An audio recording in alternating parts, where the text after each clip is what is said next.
مجھے بتائیے حکمت اور دانائی حضور سے بڑھ کر کون جانتا تھا؟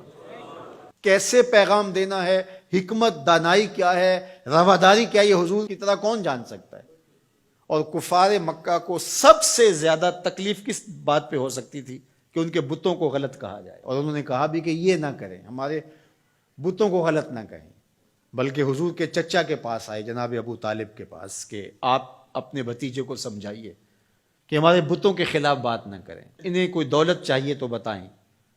انہیں کسی خاتون سے نکاح کرنا ہے تو بتائیں، انہیں تخت و تاج چاہیے تو بتائیں، لیکن ہمارے بتوں کو غلط نہ کہیں۔ تو حضور کے چچا حضور کے پاس آ کر کے کفار کی یہ بات سنانے لگے، تو آقا کریم نے کیا کہا؟ یا امی لو وضع الشمس فی یمینی والقمر علی یساری، میرے چچا اگر یہ سورج کو میرے دائیں ہاتھ پہ رکھ دیں اور چاند کو میرے بائیں ہاتھ پہ رکھ دیں، اگرچہ ان کے لیے ممکن نہیں ہے، لیکن اگر یہ کر گزریں اور کونین کے خزانے میرے قدموں میں رکھ دیں، میں بتوں کو پھر بھی غلط کہتا رہوں گا، بتوں کو پھر بھی جھوٹا کہتا رہوں گا۔ میں آپ کو یہ بات بتانے جا رہا ہوں وہ یہ کہ کفار مکہ کو سب سے زیادہ تکلیف اس بات کی تھی کہ کوئی ان کے بتوں کو غلط کہے، اور حضور سے بڑھ کر حکمت کون جانتا تھا؟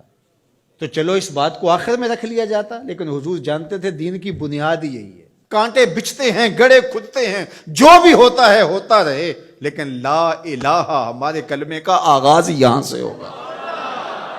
پھر الا اللہ کہیں گے۔ پوری کائنات بچھ جائے تمہارے لیے، تمہیں آسان قرضے دے دے، تمہارے قرضے معاف کر دے، اس شرط پر کہ تمہاری رواداری اس طرح ہو کہ تم غلط کو غلط نہیں کہو گے، تو ہمیں یہ شرط قبول نہیں کرنی چاہیے۔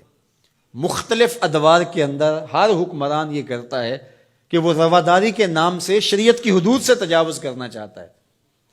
شریعت کسی کے گھر کی لونڈی نہیں ہے، میرے محبوب کا لایا ہوا نظام ہے۔ 25 دسمبر ہو یا کوئی اور دن، ہولی ہو یا دیوالی یا کوئی اور موقع ہو، غیر مسلموں کے ساتھ ہمیں رواداری کا جو سبق ہمارے دین نے ہمیں دیا ہے ہمیں اچھی طرح سے یاد ہونا چاہیے۔ ہم نے غیر مسلموں سے رواداری کا طریقہ مغرب سے نہیں سیکھنا، آمنہ کے لال سے سیکھنا ہے۔ تو ہمیں کبھی بھی اس عقیدے سے انحراف نہیں کرنا چاہیے۔ ہمارے آیان اقتدار، ہمارے کار پرداز ذمہ دار حکومتوں کے تخت و تاج کے مالک مختلف ادوار کے اندر ایسے فول کر جاتے ہیں کہ جو شریعت کی دھجیاں اڑانے والی بات ہوتی ہے، اور وہ اس کو رواداری کے نام پہ کر رہے ہوتے ہیں۔ ان کے ساتھ رواداری کا یہ مفہوم نہیں ہے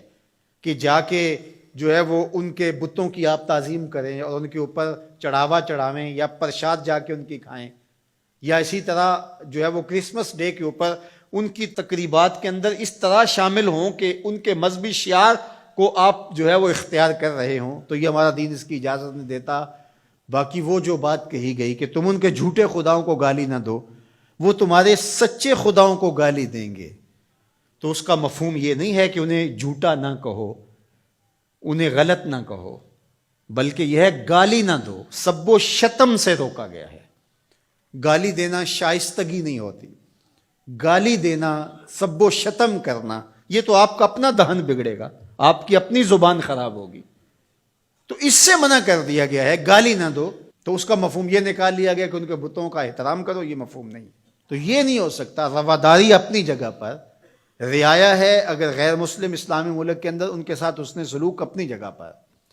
اور وہ ہمارے اسلام نے ہمیں واضح کر دیا ہے، ان کے ایک ایک حق کو متعین کر دیا ہے۔ فقہا نے اس پر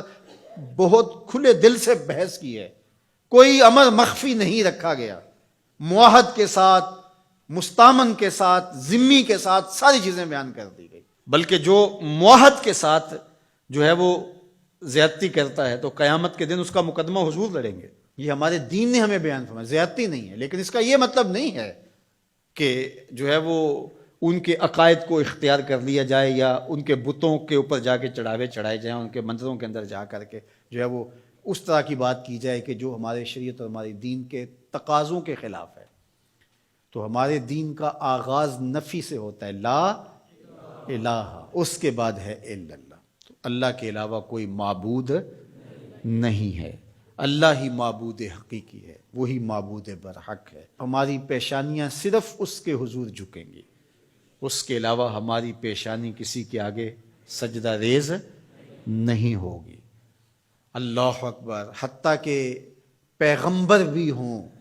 ان کا احترام ہماری زندگی ہے، لیکن سجدے کی اجازت ان کے لیے بھی